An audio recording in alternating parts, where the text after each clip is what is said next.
Discuss करेंगे gene रीस की novel white against सी के बारे में। ये 1966 में पब्लिश हुई थी। This story is about mad woman in the attic. Jane Eyre ने भी इसी वुमन के बारे में स्टोरी लिखी थी। उन्होंने उनकी मैडनेस के बारे में बताया था, बट जीन रीस ने उसके बैक ऑफ द स्टोरी बताई है। उन्होंने बताया है कि वो मैड हुई थी, बट वो क्यों हुई थी, उनकी लाइफ कैसी थी, उनकी मैडनेस के रीजंस क्या थे। तो उन्होंने इस मैड वुमन की बैक ऑफ द स्टोरी बताई है, बट जेन एयर ने इसी वुमन के बारे में लिखा था, बट उनकी मैडनेस के बारे में लिखा था। तो चलिए व्हाइट अगेंस्ट सी को हम डिस्कस करते हैं। व्हाइट अगेंस्ट सी के मेन कैरेक्टर्स है इन्फिनिट कॉस्वे। ये नॉवल की मेन प्रोटैगनिस्ट है। ये एक क्रॉल की लड़की है जो आइडेंटिटी क्राइसिस और लोनलीनेस और कॉलोनियल सोसाइटी के प्रेशर के कारण धीरे धीरे मेंटल इनस्टेबिलिटी की तरफ बढ़ती जाती है। बाद में यही कैरेक्टर बर्था मैसन के रूप में दिखता है। नेक्स्ट है एडवर्ड रॉचेस्टर, इन्फिनिट का इंग्लिश हस्बैंड। कॉलोनियल माइंडसेट वाला व्यक्ति है जो इन्फिनिट को समझ नहीं पाता है और उस पर डिस्ट्रस्ट करता है। वही बाद में उसे इंग्लैंड में जाकर एटिक में बंद कर देता है। नेक्स्ट है एनेट कॉस्वे। ये इन्फिनिट की मदर है जो ब्यूटी कॉन्शियस और सोशली इनसिक्योर वुमन है। प्लांटेशन जलने और बेटे की डेथ के बाद मेंटल ब्रेकडाउन का शिकार होती है ये। नेक्स्ट है मिस्टर मैसन। एनेट का सेकंड हस्बैंड है मिस्टर मैसन, एक इंग्लिश मैन जो जमाइका में रियलिटी को समझ नहीं पाता है और डिसीजन से फैमिली को डेंजर में डाल देता है। नेक्स्ट है क्रिस्टोफाइन। ये इन्फिनिट की नैनी है और प्रोटेक्टर है। स्ट्रॉन्ग इंडिपेंडेंट वुमेन है जो ओबे जानती हैं और इन्फिनिट को रॉचेस्टर के अगेंस्ट स्टैंड लेने की सलाह देती हैं। नेक्स्ट है डैनियल कॉस्वे। ये इन्फिनिट का हाफ ब्रदर है। वह रॉचेस्टर को लेटर लिखकर इन्फिनिट के फैमिली पास्ट के बारे में भड़काता है, जिससे रॉचेस्टर का ट्रस्ट टूट जाता है। नेक्स्ट है पियर कॉस्वे। ये इन्फिनिट का यंगर ब्रदर है, सिकली चाइल्ड जो प्लांटेशन फायर के बाद मर जाता है। उसकी डेथ से एनेट का मेंटल ब्रेकडाउन होता है। नेक्स्ट है टिया। ये इन्फिनिट की चाइल्डहुड फ्रेंड है। रेस डिवाइड के कारण दोनों की फ्रेंडशिप टूट जाती है और कम्युनल टेंशन को दिखाता है। नेक्स्ट है ग्रेस पूल। ये इंग्लैंड में इन्फिनिट की केयर टेकर हैं जो उसे एटिक में गार्ड करती है। नेक्स्ट है ग्रेस पूल जो इंग्लैंड में इन्फिनिट की केयर टेकर है जो उसे एटिक में गार्ड करती है। ये पूरी नॉवल 3 पार्ट्स में डिवाइडेड है। फर्स्ट पार्ट की समरी हम डिस्कस करते हैं।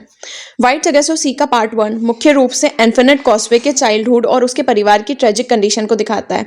कहानी जमाइका में शुरू होती है जहां इन्फिनिट अपने पुराने लेकिन गिरते हुए प्लांटेशन हाउस कॉलिबरी स्टेट में रहती है। उसके फादर की डेथ के बाद उसका परिवार फाइनेंशियल और सोशल प्रॉब्लम से गिर जाता है। उनकी फैमिली वाइट क्रियोल है, इसलिए न तो अंग्रेज लोग उन्हें पूरी तरह स्वीकार करते और न ब्लैक कम्युनिटीज उन्हें पसंद करती है।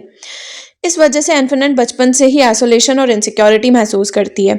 उसकी मदर एनेट कॉस्वे बहुत सुंदर है, लेकिन अपनी गरीबी और सोशल रिजेक्शन से वो परेशान रहती है। वह चाहती है कि उनकी लाइफ फिर से स्टेबल हो जाए। बाद में एनेट एक इंग्लिश मैन मिस्टर मैसन से शादी कर लेती है। मिस्टर मैसन के आने से उनकी फैमिली की इकोनॉमिक कंडीशन थोड़ी बेहतर हो जाती है। कॉलिबरी स्टेट फिर से रिस्टोर होने लगता है, लेकिन मिस्टर मैसन जमाइका की सोशल रियलिटी और ब्लैक कम्युनिटी के एंगर को सही तरीके से समझ नहीं पाता है।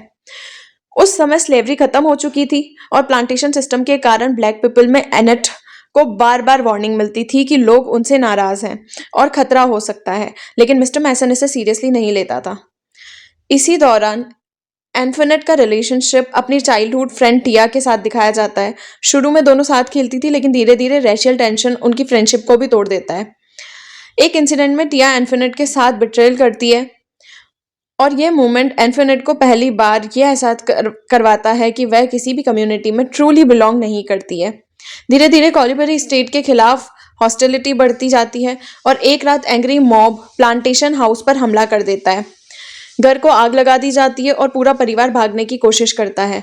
इस कियोस्क के दौरान इन्फिनिट का छोटा और बीमार भाई पियर कॉस्वे घायल हो जाता है और बाद में उसकी डेथ हो जाती है। इस ट्रेजेडी का सबसे गहरा असर एनेट के दिमाग पर पड़ता है। अपने बेटे की मौत, हाउस के डिस्ट्रक्शन और लगातार स्ट्रेस के कारण वह मेंटली अनस्टेबल हो जाती है। उसका बिहेवियर इतना एबनॉर्मल हो जाता है कि सोसाइटी उसे मैड समझने लगती है और अंत में उसे अलग जगह पर रख दिया जाता है। पार्ट 1 के अंत में इन्फिनिट पूरी तरह अकेली हो जाती है, इमोशनली डिस्टर्ब्ड हो जाती है। उसने बचपन में ही रिजेक्शन, वायलेंस और फैमिली ट्रेजेडी को फेस कर लिया होता है। अब हम इसका पार्ट 2 पढ़ते हैं। ये इस स्टोरी का सबसे लंबा और इम्पोर्टेंट पार्ट है। इस पार्ट में नरेशन ज़्यादातर एडवर्ड रॉचेस्टर के पर्सपेक्टिव से होती है, जबकि कुछ जगहों पर इन्फिनिट कॉसवे की वॉइस भी दिखाई देती है। इस पार्ट में इन्फिनिट और रॉचेस्टर की शादी के बाद की लाइफ और उनके रिलेशनशिप धीरे धीरे टूटने को दिखाया गया है। इन्फिनिट की शादी यंग इंग्लिशमैन रॉचेस्टर से होती है, जिसे उसके फैमिली मेंबर्स कैरिबियन भेजते हैं। ये शादी पूरी तरह लव मैरिज नहीं होती, बल्कि इकोनॉमिक और सोशल अरेंजमेंट जैसी लगती है। शादी के बाद दोनों कैरिबियन में एक आइसोलेटेड प्लेस ग्रांड बॉयस में रहते हैं। शुरुआत में इन्फिनिट अपने हस्बैंड से और एक्सेप्टेंस चाहती है, लेकिन रॉचेस्टर को कैरिबियन का एनवायरनमेंट, क्लाइमेट और कल्चर अजनबी और अनकंफर्टेबल लगता है। उसे वहाँ की नेचर, हीट, जंगल और लोगों का बिहेवियर स्ट्रेंज लगता है, जिससे उसके अंदर इनसिक्योरिटी और सस्पेशन बढ़ने लगता है। धीरे धीरे रोचेस्टर को इन्फिनिट और उसके फैमिली बैकग्राउंड के बारे में डाउट्स होने लगते हैं। इसी दौरान डिनायल कॉस्वे के लेटर्स मिलते हैं, जो खुद को इन्फिनिट का हाफ ब्रदर बताता है। इन लेटर्स में वह इन्फिनिट की मदर की मैडनेस और फैमिली हिस्ट्री के बारे में नेगेटिव बातें लिखकर रोचेस्टर को वार्न करता है। इन बातों से रोचेस्टर पर गहरा असर पड़ता है। वह इन्फिनिट पर ट्रस्ट खोने लगता है। उसे लगता है कि उससे सच्चाई छुपाई गई है और वह धीरे धीरे इन्फिनिट से इमोशनली दूर होने लग जाता है। इन्फिनिट इस चेंज को फील कर पाती है और खुद को इनसिक्योर और लोनली फील करने लग जाती है।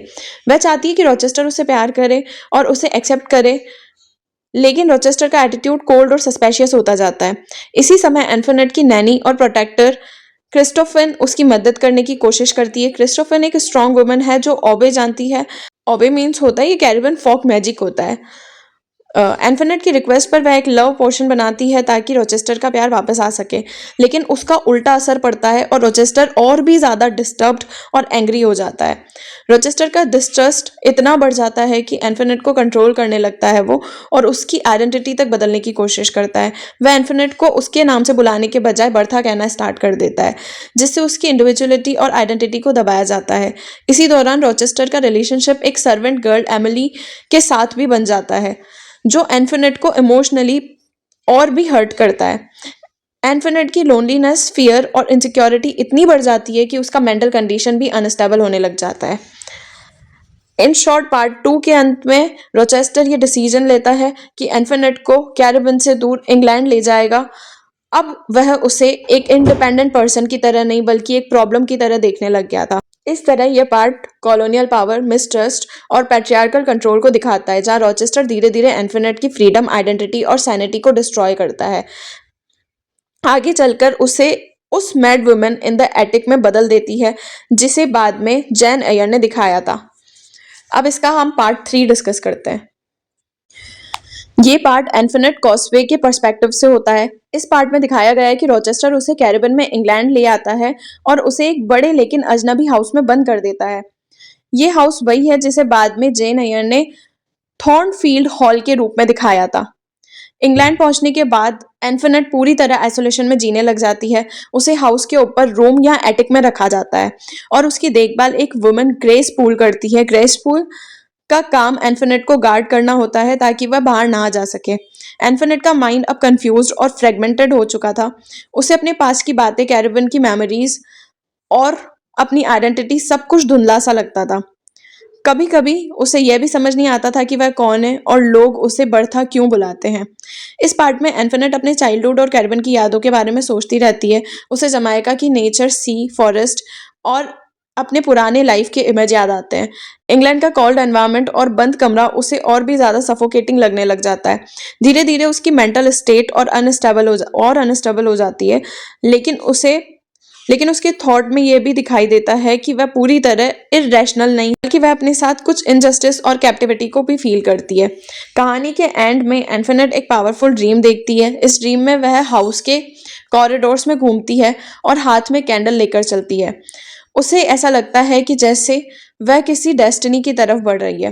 ड्रीम के दौरान उसे अचानक अपनी चाइल्डहुड फ्रेंड टिया की इमेज दिखाती है, जो उसे अपने पास बुलाती हुई लगती है। इस मोमेंट में इन्फिनिट को एक तरह की क्लैरिटी मिलती है और वह समझ जाती है कि उसे क्या करना है।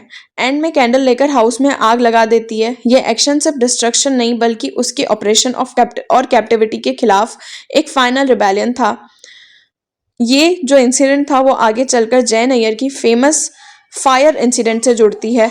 इस तरह पार्ट 3 इन्फिनिट की ट्रेजिक लाइफ और कंक्लूड करता है और दिखाता है कॉलोनियल ऑपरेशन, पैट्रियार्कल कंट्रोल और आइडेंटिटी लूज ने उसे धीरे धीरे उस mad woman in the attic में बदल दिया, जिसे इंग्लिश लिटरेचर में बहुत लंबे टाइम तक सिर्फ मिस्टीरियस कैरेक्टर के रूप में देखा जाता था।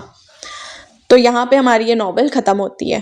होप आपको व्हाइट जगैसो सी नॉवेल अच्छे से समझ आ गई है। अगर आपको कोई डाउट है तो आप पूछ सकते हैं। अगर आपकी कोई सजेशन है इसमें कि मुझे और भी कुछ ऐड करना चाहिए तो आप वो भी बता सकते हैं। Thank you.